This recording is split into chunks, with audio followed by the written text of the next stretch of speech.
Commercial की shooting के लिए आई थी। वाह, कितनी लकी है आप। आप भी उनकी फैन हैं? हाँ, उनके जैसा तो कोई भी नहीं। किमोरा साकामी का अपना ही एक स्टाइल है ना। हाँ, आपने बिल्कुल सही कहा। अगली बार वो इस कार के कमर्शियल के लिए फिर आएंगी। हाँ, इस कार के लिए?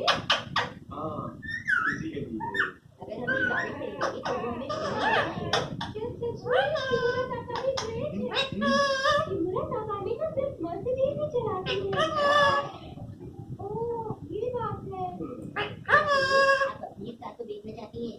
हाँ हाँ, बिल्कुल। Tutubu, Minto.